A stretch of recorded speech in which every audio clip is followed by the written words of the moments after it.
Bonjour et bienvenue à une autre section de notre cours de sciences sociales, 10e année en immersion française. La section ici est au sujet de la vie à Rome après les conquêtes.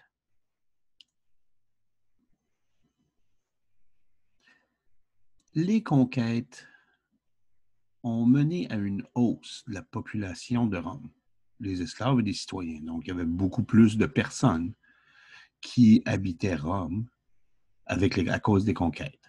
Donc, ça veut dire qu'il y a eu un enrichissement de la ville. Donc, la ville avait beaucoup d'argent. C'était commun de voir beaucoup de monde comme ça et des bâtiments comme ça étaient aussi très communs à cause des richesses. Une masse de citoyens entretenus et oisifs. Comme dans toutes les villes, il y a toujours des problèmes. Et voici les problèmes ici.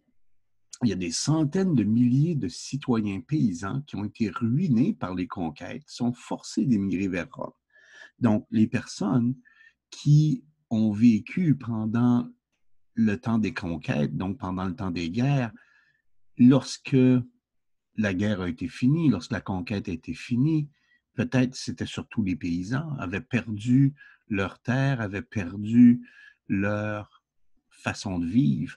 Donc, il leur restait pas grand-chose. Ils devaient absolument aller vers un endroit où ils pouvaient vivre. Et l'endroit où il y avait une chance de pouvoir vivre d'une façon ou d'une autre, c'était à Rome. Donc, c'est ça qui arrivait. Les personnes sont forcées d'aller vers Rome pour cette raison-là. Par contre, qu'est-ce que ça veut dire? Ça veut dire que les citoyens sont sans travail. Donc, les citoyens ne travaillent pas parce qu'il y a beaucoup d'esclaves qui viennent des populations soumises. Donc, quand tu es un homme libre, donc un citoyen, puis que tu n'as pas de travail, tu n'as pas d'argent. Comme tu n'as pas d'argent, tu n'as pas d'esclaves. Comme tu n'as pas d'esclaves, tu ne peux pas faire d'argent. C'est aussi simple que ça. Et ça veut dire que tu es pauvre. Et ça a été un gros problème avec justement Rome. Qu'est-ce qui arrive avec les populations, les pauvres? Bon, les citoyens pauvres doivent habiter dans ce qu'ils appellent des insulae. C'est sale, c'est inflammable, donc ça veut dire que ça prend facilement en feu. Et les gens qui habitent dans les insulae comme ça comptent sur l'empereur et les citoyens riches pour la survie. Donc, ils comptent sur les personnes qui ont de l'argent, comme l'empereur et les citoyens plus riches, pour pouvoir même leur donner à manger. Donc, comme tu vois, ça ici, c'est effectivement des insulae. Comment est-ce que c'est que ça a été? Ça ici, c'est bien entendu un dessin, comme tu peux voir. Et tu vois, celle-là ici, il y a des arches comme ça. Hein? Et bon, tu vois moins bien ici. Et des arches, là, comme ça. Okay? C'est le même type de deux étages, des petites fenêtres, des petites fenêtres. Donc, c'est vraiment comme ça que c'était et les personnes habitaient dans ça.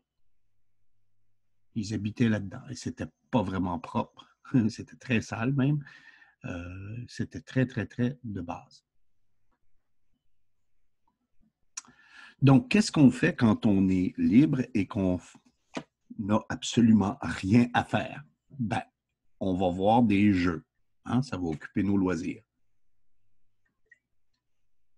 L'empereur, lui, trouve que c'est nécessaire d'organiser de nombreux loisirs, le plus possible, pour occuper les citoyens inactifs. Parce que qu'est-ce que l'empereur avait peur? Il avait peur que si les gens faisaient rien, si les gens étaient inactifs, ils pourraient se révolter.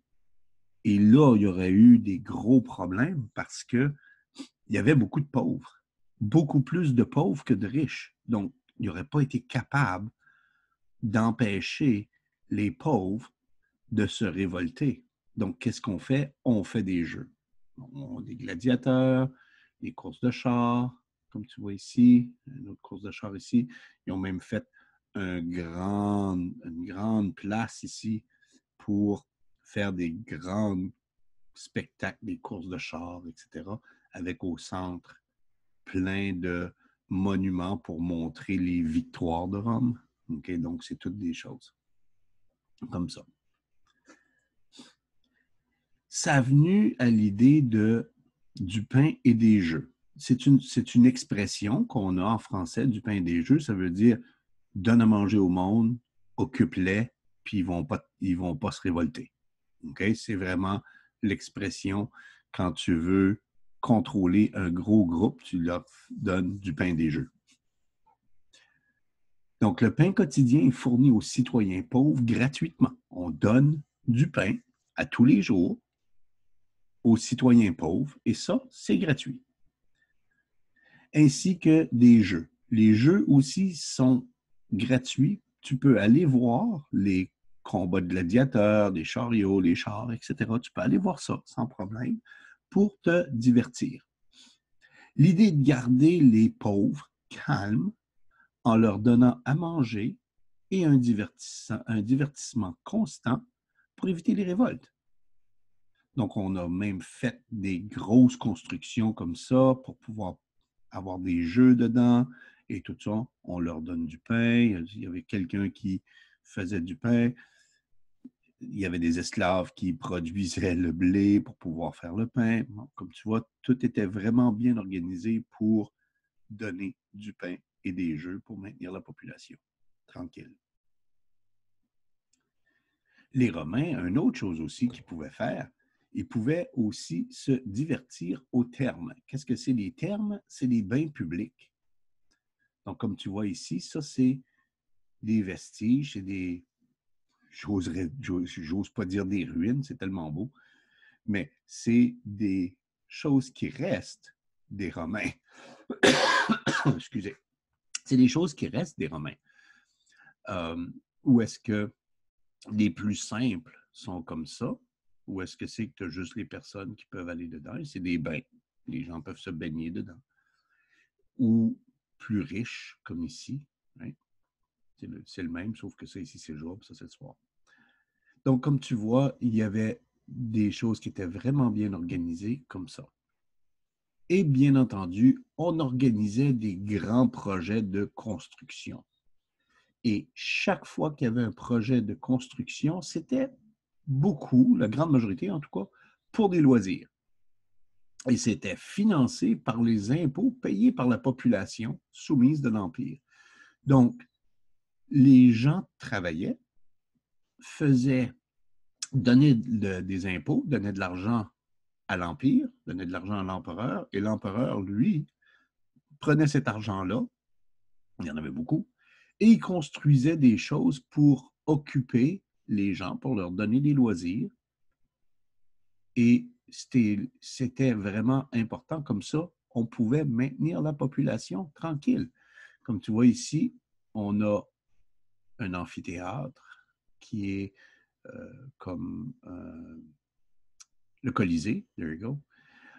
On a ici un endroit pour le théâtre, pour les gens qui aiment le théâtre. Ça a été pris des Grecs. Les Grecs aimaient le théâtre aussi.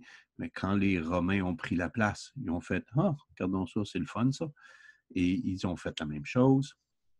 Comme j'expliquais plus tôt ici, le circus qui est ici, qui est en fait une grande piste.